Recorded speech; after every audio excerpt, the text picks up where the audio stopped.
Rev up your engine!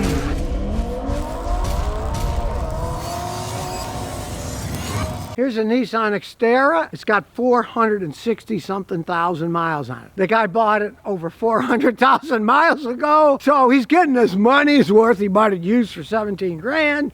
And how come this thing's lasted when other Nissans fall apart? Well, the Xterras are an actual full frame. They're more a truck. Everybody likes SUVs and they want smooth ride, la la la la la la. These ride more like a truck, but they last like a truck too. That's the thing. It's not unibody construction where everything's all bolted together and it weighs less, which of course gets better gas mileage, but it's cheaper to make them. It has an actual frame and the body is bolted onto the frame. Now, this guy's done some serious stuff with this. So it happens to be four-wheel drive, and he said without it, he would have been stuck. He goes all over the place. So he's one of the few people who actually makes use of that stuff. But even though it's only got a V6 engine, he had no building. It was in the way. So he hooked it up to this thing, and he moved the building with it, so it got out of his way. So I have to say, it's certainly able to tow quite a bit. Now, this particular one was made in Tennessee. The last few years, they made them in Mississippi, but they've always been full frame vehicles with the body bolted on the frame. Now, they get a little bit worse gas mileage, yes, but they're just like a truck. They're basically a truck turned into a SUV. And as such, if you take care of them, they can be virtually indestructible. And I know people always say, well, Scotty, you say Nissans, their Jatco automatic transmissions are garbage. Uh-oh, this is an automatic transmission. Over 460,000 miles on it, and you know what he's done to the transmission? Nothing. He just has driven it. Back when they were Datsun, way back, Datsun B210, most of their cars were rear-wheel drive.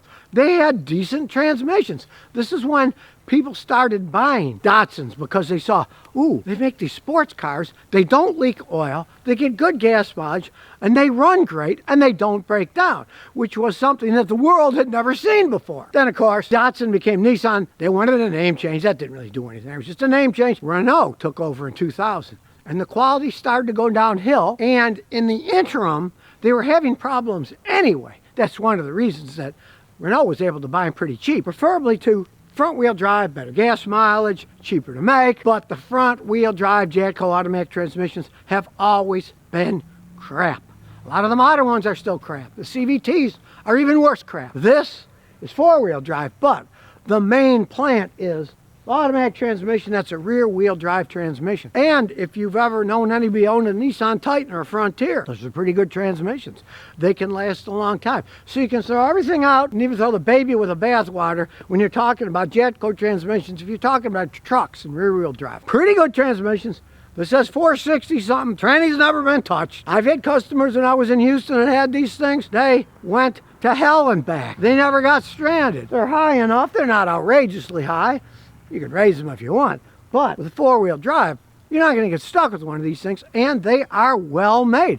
They are not bad transmissions at all. So, even though most of the stuff is gone to front-wheel drive, these didn't, the Frontiers didn't, the Titans didn't, and that's the best vehicles as far as I'm concerned that they make. Now, you can't buy these new anymore. They stopped making them years ago because they don't ride like an SUV. They look more like a truck. Everybody wants a smooth riding SUV. And of course, under the hood of this is a pretty dependable V6. Nissan's been making these V6 for a long time. The only real drawback on the older ones where they had timing belts, their interference if the belts break, bends the valves, ruins the engine. But this has a timing chain. It's different. He has had to change the timing chain in this engine. And he had to do it twice. That's not normal. But the guy changed it first, did the chain and the tensioner. But it seems that they did not use a factory OEM tensioner. And the tensioner flapped over, it was rattling like mad. So the guy had to do it over, and then he realized at least he got the factory tensioner, but he also got another chain, because since the other one was rattling around, the guy didn't trust it. And I don't blame him. And that was about 90,000 miles ago, and it sounds normal now. So the guy obviously did a good job. But it's something that everybody has to learn. You can't just go and price shop for car parts that are very important to the running of the car. Pistons, timing chains, mass airflow sensors, anything that's going to be perfectly made that has to fit with the vehicle. You really have to go original equipment manufacturer stuff on that. Now, of course, alternators, stuff like that, even brake master cylinders. A lot of people make decent ones. But when it comes to engine parts or computer parts, stick to the original equipment. I know you're going to say, but Scotty, I've tried, and the mass airflow sensor was $395, and they have them at AutoZone for $95. Well, there is a big difference between the $95 one and the factory one. If you want to try to pinch pennies, guess what? Go to the junkyard. There's lots of them in junkyard. You're taking a gamble. Let's say you see the car that was in a big wreck. Well, if it was in a big wreck, it was probably going pretty fast. So I assume that sensor was working quite well. You can put used parts on if it's really prohibitive part. I've seen it. I've had customers that they'll look at something like power steering pump, and a brand new one is $700. These ones made in China are $90. Well, the Chinese ones are crap, I'll tell you. They put out 1,700 PSI pressure and above, and they screw up all the time because they're just made too poorly. In that case, hey, what the heck? Go to a junkyard. Try to get one in a junkyard. There's plenty of them out there. You don't have to spend the outrageous price, but at the other hand, you don't want to use a cheap part. That in his case, he was lucky, the guy did it over, and he was lucky that it didn't damage the engine, because you got that chain bouncing all over the place. It could whack a hole in the front casing that's all aluminum, it would crack easily. So take my advice, use original equipment stuff on important parts, especially engine parts. So start this thing up, see what it sounds like, and put the scan tool on it. So here we go. Knows what it is. Read the VIN. It's North American Xterra N50, May 2007. And we will do a scan. And while it's doing its thing, we'll kind of take a look around. You can see the four-wheel drive lights on. It is four-wheel drive. You can set here. They have pretty comfortable seats. That's the one thing I always liked about the Xterras. Pretty comfortable seats. You're not really bouncing around.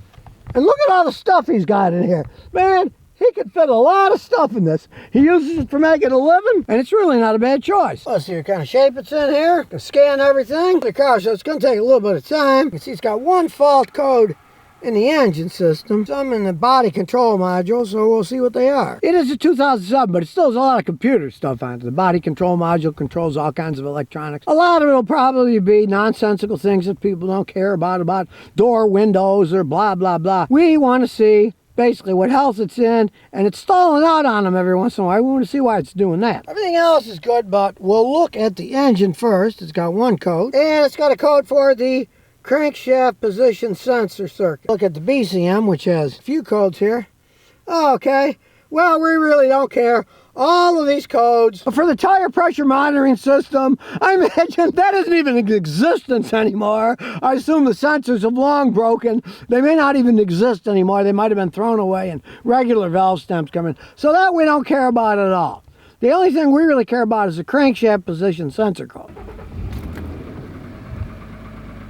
Starts right up, sounds like a Nissan. We'll look at the data stream. We'll select them all. Now the engine speed itself is pretty stable, as you can see. It goes up and down just a tiny bit. You can see here, the only bad data in red is the air fuel sensor on bank 2, which is way off. You can see on bank 1, it's only minus a very small amount, 56 1/1000ths.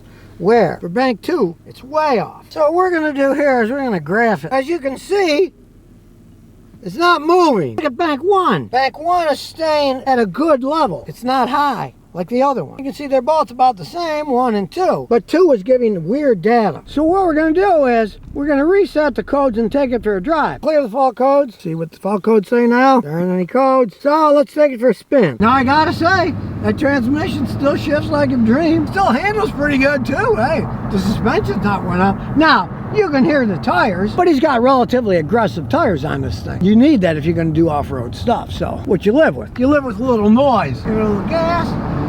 Hey, still got smooth shifting, smooth power delivery from the engine. But so far, the data on that air-fuel ratio sensor hasn't changed for bank 2. And we're going down the road. You can see the man's not lying. It's got 460 something thousand miles on it. It's a lot of miles. It is stalled out, so we're putting it in neutral. There we go. Now we're starting it back up, put it back in gear. It did stall out.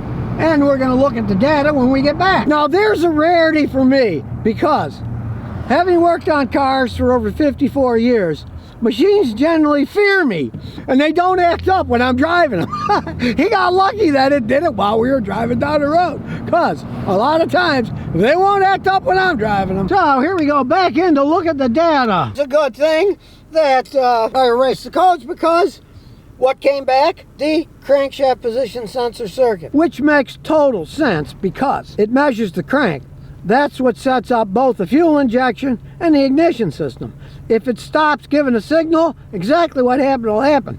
And then it started back up again. Now the only real hassle with this is you hope that you buy another crankshaft position sensor and it comes with a little length of wire on it. That'll fix it, because if not, that would mean that, since it says sensor or the circuit, it could be the circuit which goes back to the computer, and it could even be the driver circuit in the computer that's doing it.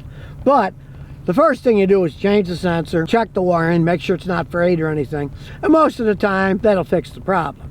And also, when you do take the sensor out, look inside, because if the engine's all sludged up, it'll give weird readings. Then you want to clean all the sludge out, and it will give better data, because the sludge has a tendency of screwing up the magnetic field and it won't work right. Tennessee doesn't have emissions testing anymore, so he doesn't have to worry about that oxygen sensor, the air-fuel ratio sensor. And you leave that alone, because you don't have to worry about getting the car inspected for emissions. The crank sensor is what's going to have to be fixed first. That's what's making it stall out. So he's going to go get one, put it on, see what happens. There's an old Nissan Xterra with 460 something thousand miles. It's going to need a crank sensor. We'll pray it doesn't need a computer. He'll tell me when he puts a sensor, if that fixes the wiring. As long as the wiring looks good, then you pray it's not the computer, because eventually the computers can go bad. It could be the computer, but always try the simple things first.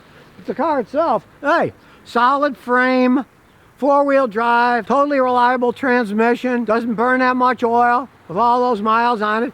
They used to make these things pretty good. It's a shame that they gave up with building these full frame ones and went to SUVs that are unibody construction, but they're all going that way. They want to make them cheaper. They want them to make a little bit better gas mileage. And of course, the full frame weighs more, so you're going to get worse gas mileage. Plus, the full frame vehicles have a tendency of being higher, which is what he wants. He doesn't want to get stuck in the mud. But the higher you go, the less aerodynamic you are and the worse gas mileage you get. So for getting better gas mileage, they don't make things like this anymore. Just like Toyota. I thought they had a marvelous thing in their FJ Cruiser. They stopped making them for gas mileage reasons. So you'll never see them build another one like this, but you can see this one's lasted them a long time. With a little work, it'll probably still go quite some time. So if you never want to miss another one of my new car repair videos, remember to ring that bell.